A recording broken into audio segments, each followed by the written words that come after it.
Chapter 6. That night the king could not sleep, so he ordered the book of the Chronicles, the record of his reign, to be brought in and read to him. It was found recorded there that Mordecai had exposed Bigthana and Teresh, two of the king's officers who guarded the doorway, who had conspired to assassinate King Xerxes. What honor and recognition has Mordecai received for this? The king asked. Nothing has been done for him, His attendants answered. The king said, Who is in the court?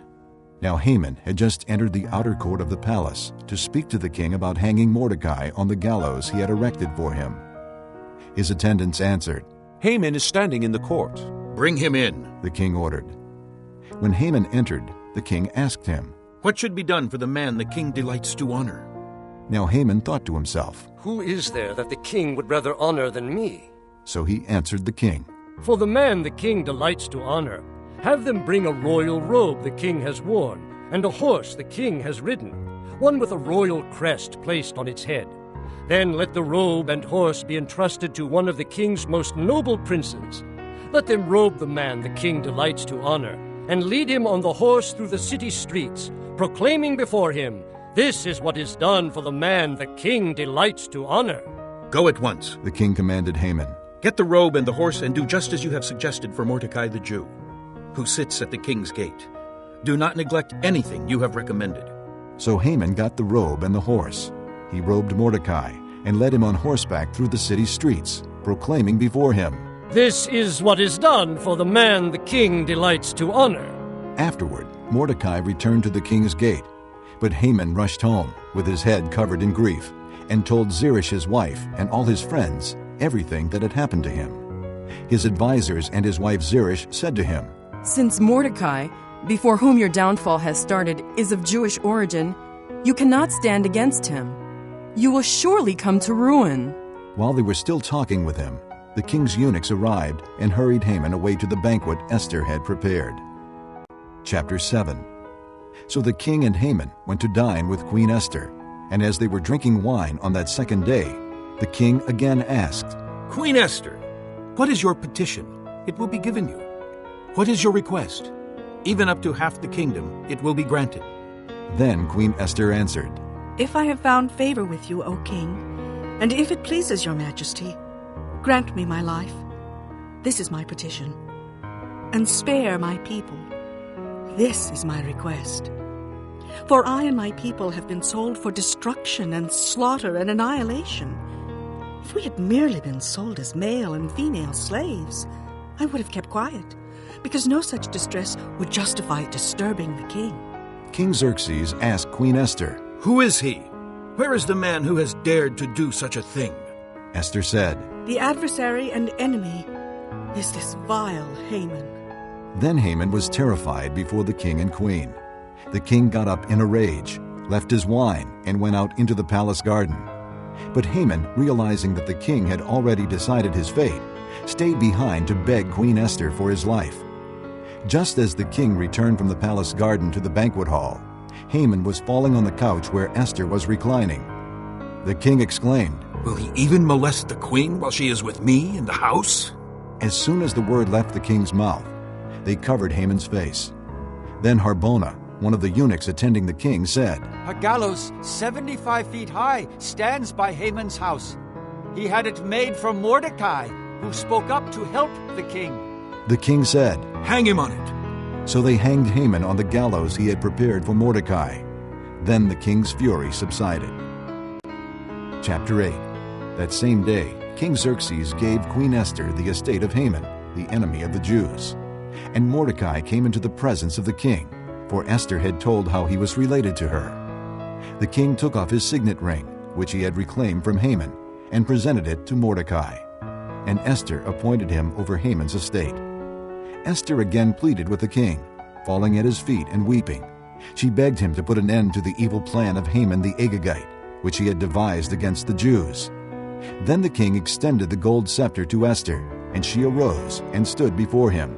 If it pleases the king, she said, and if he regards me with favor and thinks it the right thing to do, and if he is pleased with me, let an order be written overruling the dispatches that Haman, son of Hammedatha, the Agagite, devised and wrote to destroy the Jews in all the king's provinces. For how can I bear to see disaster fall on my people? How can I bear to see the destruction of my family? King Xerxes replied to Queen Esther and to Mordecai the Jew, Because Haman attacked the Jews, I have given his estate to Esther, and they have hanged him on the gallows. Now write another decree in the king's name in behalf of the Jews as seems best to you, and seal it with the king's signet ring. For no document written in the king's name and sealed with his ring can be revoked. At once, the royal secretaries were summoned. On the 23rd day of the 3rd month, the month of Sivan, they wrote out all Mordecai's orders to the Jews and to the satraps, governors, and nobles of the 127 provinces stretching from India to Cush. These orders were written in the script of each province and the language of each people, and also to the Jews in their own script and language. Mordecai wrote in the name of King Xerxes, sealed the dispatches with the king's signet ring, and sent them by mounted couriers who rode fast horses, especially bred for the king.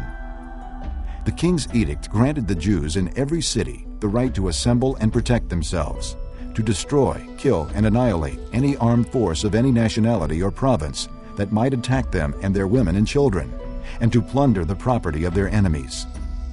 The day appointed for the Jews to do this in all the provinces of King Xerxes was the 13th day of the 12th month, the month of Adar. A copy of the text of the edict was to be issued as law in every province and made known to the people of every nationality, so that the Jews would be ready on that day to avenge themselves on their enemies. The couriers, riding the royal horses, raced out, spurred on by the king's command, and the edict was also issued in the citadel of Susa. Mordecai left the king's presence wearing royal garments of blue and white, a large crown of gold and a purple robe of fine linen. And the city of Susa held a joyous celebration. For the Jews it was a time of happiness and joy, gladness and honor.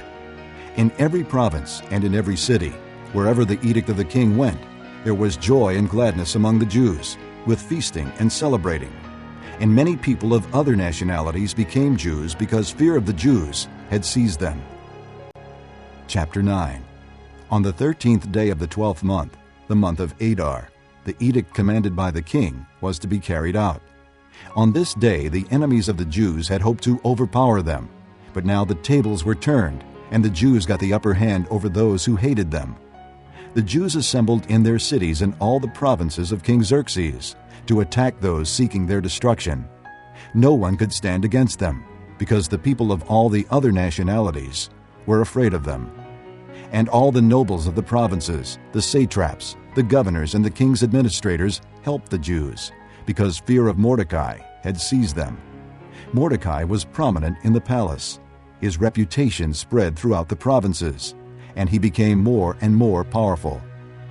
The Jews struck down all their enemies with the sword, killing and destroying them, and they did what they pleased to those who hated them. In the citadel of Susa, the Jews killed and destroyed 500 men. They also killed Parshandatha, Dalphon, Aspatha, Boratha, Adalia, Aridatha, Parmashta, Arasai, Aradai, and Vizatha, the 10 sons of Haman, son of Hammedatha, the enemy of the Jews. But they did not lay their hands on the plunder. The number of those slain in the citadel of Susa was reported to the king that same day. The king said to Queen Esther, The Jews have killed and destroyed 500 men and the 10 sons of Haman in the citadel of Susa. What have they done in the rest of the king's provinces? Now what is your petition? It will be given you. What is your request? It will also be granted. If it pleases the king, Esther answered, give the Jews in Susa permission to carry out this day's edict tomorrow also. And let Haman's 10 sons be hanged on gallows. So the king commanded that this be done. An edict was issued in Susa, and they hanged the 10 sons of Haman. The Jews in Susa came together on the 14th day of the month of Adar, and they put to death in Susa 300 men, but they did not lay their hands on the plunder. Meanwhile, the remainder of the Jews who were in the king's provinces also assembled to protect themselves and get relief from their enemies.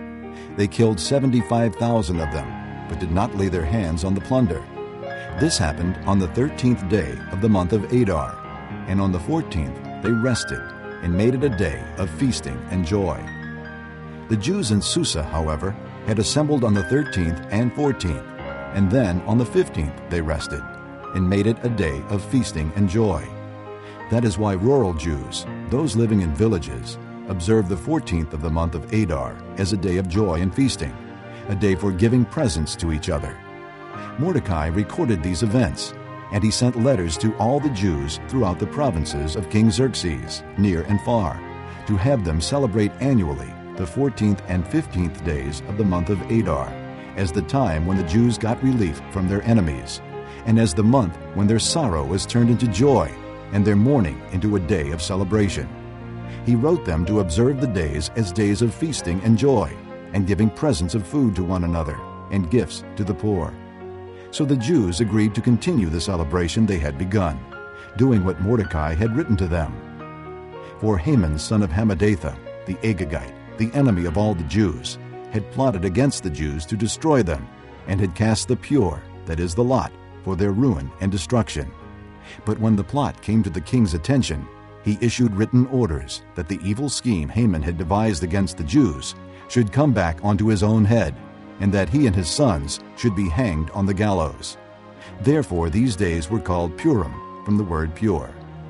Because of everything written in this letter, and because of what they had seen and what had happened to them, the Jews took it upon themselves to establish the custom that they and their descendants, and all who joined them, should without fail observe these 2 days every year, in the way prescribed and at the time appointed. These days should be remembered and observed in every generation by every family, and in every province and in every city. And these days of Purim should never cease to be celebrated by the Jews, nor should the memory of them die out among their descendants. So Queen Esther, daughter of Abihail, along with Mordecai the Jew, wrote with full authority to confirm this second letter concerning Purim. And Mordecai sent letters to all the Jews in the 127 provinces of the kingdom of Xerxes, words of goodwill and assurance, to establish these days of Purim at their designated times, as Mordecai the Jew and Queen Esther had decreed for them, and as they had established for themselves and their descendants in regard to their times of fasting and lamentation. Esther's decree confirmed these regulations about Purim, and it was written down in the records. Chapter 10. King Xerxes imposed tribute throughout the empire, to its distant shores, and all his acts of power and might, together with a full account of the greatness of Mordecai, to which the king had raised him. Are they not written in the book of the annals of the kings of Media and Persia? Mordecai the Jew was second in rank to King Xerxes, preeminent among the Jews, and held in high esteem by his many fellow Jews, because he worked for the good of his people and spoke up for the welfare of all the Jews.